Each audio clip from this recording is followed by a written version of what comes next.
कड़वी बहू। कोई कोई बहुएं मायके से ये बात बांध कर ही आती हैं कि उन्हें ससुराल में ना तो बसना है और ना तो ससुराल को बसने देना है। ओहो, कब ये शादी की सारी रस्में खत्म होगी? मुझे तो सिर्फ ये निखिल से मतलब है। ये उसका परिवार भी ना, अरे छोड़ क्यों नहीं देते ये लोग मेरे निखिल को? तभी वहां सासू माँ आ जाती है। अरे थक गई होगी ना बहू, जा जल्दी से कपड़े बदल ले। हाँ, अभी ना शादी के 2-4 दिन साड़ी पहनना, फिर सूट डाल देना। नीचे मेहमान है, जल्दी से आजा।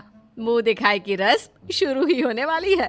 मोहल्ले की सारी औरतें आई हैं तुझे देखने। ये पहला मौका था जब पल्लवी और उसकी सास का आमना सामना था। सास को लगता है कि पल्लवी उसकी बात को सुन रही है, वो वहां से चली जाती है।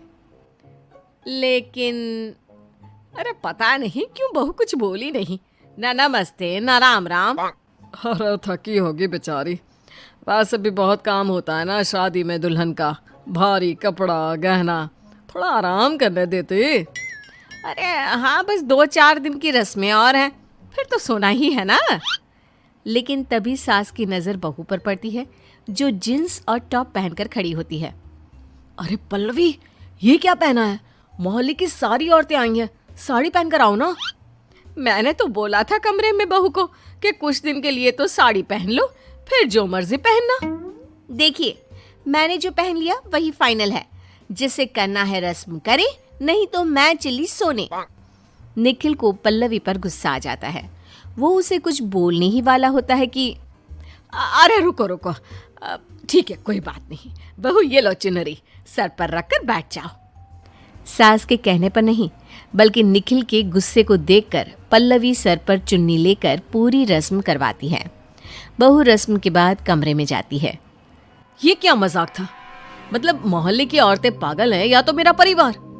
अरे तुम नई बहू हो, तुम साड़ी सूट तो छोड़ो, सीधा जीन्स में। तो मैं क्या पहनूं शादी के बाद, ये भी तुम लोग डिसाइड करोगे? अरे बहू बनकर आई हूँ मैं, नौकरानी नहीं। गंवार औरत, किस माहौल में कैसे कपड़े पहने जाते हैं ये तो कोई भी बता देगा। मुंह दिखाए में बिना सर पर कपड़े रखे कौन बैठता है? देखो पल्लवी, अब वो सब छोड़ो, तुमको मेरे घर में माँ पापा के कहने पर ही चलना होगा, नहीं तो मुझे नहीं लगता कि हम लोगों के आगे तक चल पाएगी। निखिल पल्लवी को साफ बात बोलकर निकल जाता है। पीछे से पल्लवी अब सास ससुर से और नफरत करने लगती है। सच कहती है माँ, ये सास ससुर किसी के सही नहीं होते। अरे मैंने जींस पहना था तो क्या प्रॉब्लम हो गई? रस्म तो हुई गई ना। लेकिन नहीं जी, भेज दिया इन्हें भड़काकर। अब तो मैं इन्हें इनके माँ बाप से दूर करके रहूंगी, चाहे जो हो जाए। पल्लवी अब हर वक्त सास ससुर को परेशान करने का बहाना देखती रहती। फिर एक दिन, बहू तेरे ससुर जी को ना चावल बहुत पसंद है, तो बना दिया करना। मैं बेरा या वेटर नहीं हूँ जो हमेशा खाना बनाकर खाना खिलाते रहूं। और वैसे भी मैं आप लोगों पर विश्वास कैसे करूं? क्या पता आप लोग मुझे जान से मारना चाहते हो। नहीं, मुझे नहीं रहना आप लोगों के साथ। निखिल को गुस्सा आता है। वो बिना खाना खाए घर से बाहर चला जाता है। ऐसा पहली बार हुआ है कि निखिल घर से बिना खाना खाए गया हो। तो क्या बोलना चाहती है आप? हाँ, कि मेरे कारण गया है बिना खाए? अरे बाहर गया है तो बाहर खा भी तो लेगा। बहू कमरे में चली जाती है। ससुर सास को देखती है और सास ससुर को। सोचा था घर में बहू आ जाएगी तो थोड़ा घर चहकेगा, बेटी का सुख बहू से मिलेगा, लेकिन कोई बात नहीं जी, बच्ची है, समझने में वक्त लगेगा, धीरे धीरे समझ जाएगी। खाना ही तो बनाना है ना, मैं बना लेती, गलती मेरी ही थी। कुछ दिन बहू के साथ अच्छे से रहो, शायद वो समझे कि हम लोग वैसे वाले सास ससुर नहीं है जिससे बहुओं को डरने की जरूरत पड़ती है। सास अगली सुबह बहू को कमरे में चाय देने जाती है। बेटा चाय ले ले बेटा। देखिए, अगर आप सोच रही हो कि चाय लेकर आई हो तो मैं उठ जाऊंगी, गलत फहमी है आपकी। अरे किस बात की अकड़ी यार, क्या प्रॉब्लम है तुम्हें? माँ ने सिर्फ चाय दी थी, ये नहीं कहा कि सोकर उठ जाओ। वैसे ये तो तुम्हें ही अकल होनी चाहिए, शादी से पहले फोन करो तो कब की उठी होती थी। अरे रहने देना बेटा, क्यों बात को बढ़ा रहा है, कोई जल्दी नहीं है। बहू जिस दिन घर को अपना समझ जाओ ना, तब से ही घर को अपना लेना। वैसे भी नई जगह में खुद को ढालने में वक्त लगता है, समझती हूँ मैं। सास ये बोलकर वहां से चली जाती है। सास के जाने के बाद देख रहे हैं, हाँ देख रहे हैं अच्छा बनने का नाटक कैसे किया जाता है। अरे मैंने भी दुनिया देखी है। बहू को कमरे में चाय लाकर देने का मतलब क्या होता है? अच्छा, जरा मुझे भी बता दो, मतलब क्या होता है? मुर्गी को खिला पिलाकर जब दाना दिया जाता है ना, फिर उसके साथ क्या होता है? काट दी जाती है। ससुराल में यही होता है, पहले प्यार और फिर परेशान करना। लड़की सीधी होगी तो जिंदगी भर रोती रहेगी, नहीं तो काट दी जाएगी। हैरानी होती है तुम्हारी सोच देखकर पल्लवी। मैंने कभी नहीं सोचा था कि तुम इतना छोटा सोचने लगोगी। जो सोचना है सोचो, मैं इन लोगों के साथ नहीं रहने वाली, चाहे जो भी हो जाए। निखिल को समझ में नहीं आता कि वो क्या करे।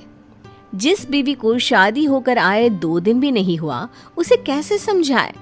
निखिल ऑफिस चला जाता है, जहां वो परेशान सा रहता है कि क्या बात है निखिल, परेशान सा क्यों लग रहा है? सब ठीक तो है ना? अरे नहीं यार, क्या छिपाना तुझसे। वैसे यार तू मेरी मदद कर सकता है। तू भी तो माँ पापा से अलग रह रहा है ना। तो यार तुझे क्या जरूरत आ गई ये पूछने की? अरे परसों ही तो शादी हुई है तेरी। मैं कम से कम 2 साल तो साथ रहा था, लेकिन जब मामला बिल्कुल हाथ से निकलता लगा तब मैं अलग हो गया। यार मैं मम्मी पापा से अलग नहीं रह सकता हूँ, कुछ और आइडिया देना। तभी एक और दोस्त आ जाता है। इससे क्या मदद मांग रहा है? ये तो अलग हो गया है। माना मैं अलग हो गया हूँ माँ पापा से, लेकिन बता सकता हूँ कि क्या नहीं करना चाहिए था मुझे। अरे हाँ हाँ प्लीज बता देना यार। देख, शादी के वक्त ही माँ को ये बता दो कि बीवी जरूरी है, और बीवी को बता दो कि माँ। साफ बोल दो, मैं नहीं रहूंगा ना माँ के बिना ना बीवी के। सही बोल रहा है, लेकिन अगर बीवी या माँ नहीं माने तो क्या करूँगा? फिर तू देख ले यार। निखिल घर आता है, जहाँ आज बहू के साथ माँ का भी पारा हाई होता है। बेटा देख ले, बहू ने तो आज सारा दिन घर क्या पूरा मोहल्ला सर पर चढ़ा रखा था। अरे बेटा मैं शांति से जीना चाहती हूँ। बेटा तू बीवी को लेकर चला जा, जहाँ वो बोले वहाँ चला जा। अब आई ना बढ़िया लाइन पर। कब से बोल रही थी, तब कान में जूं नहीं रेंगी। मैं किसी भी हालत में ये घर और अपने माँ बाप नहीं छोड़ूंगा। और मैं नहीं रहूंगी इन लोगों के साथ। मैं भी अब इसके साथ नहीं रह सकती। मैं अपने घर में शांति से रहना चाहती हूँ। निखिल अंदर आता है और अपना सामान पैक करके निकलने लगता है। अरे मेरा सामान? मैं क्या जानूं? वैसे भी माँ, तू मुझे अलग रखने के लिए तैयार है तो जा रहा हूँ मैं। और पल्लवी, शादी से पहले मैंने ये हमेशा कहा था कि मेरे लिए मेरे माँ पापा बहुत जरूरी है। मैं उन लोगों को किसी हालत में नहीं छोड़ सकता, लेकिन तुम उनके साथ रहना नहीं चाहती तो तुम अपना देख लो और मैं चला।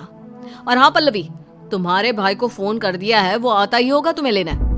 तभी पल्लवी का भाई आ जाता है। चलो बहन घर चलो, सास ससुर के साथ नहीं रहोगी तो माँ बाप के साथ रहो, लेकिन यूं जीजा जी को परेशान ना करो। अब बहू को अकल आ जाती है कि इस तरह से तो वो ना घर की रहेगी ना ही घाट की। अब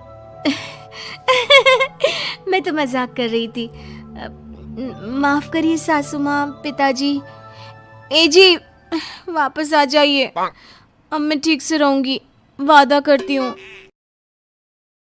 दोस्तों अगर आपको ये कहानी पसंद आई तो इसे लाइक करें, शेयर करें और कमेंट करके बताएं कि कहानी में आपको सबसे अच्छा क्या लगा।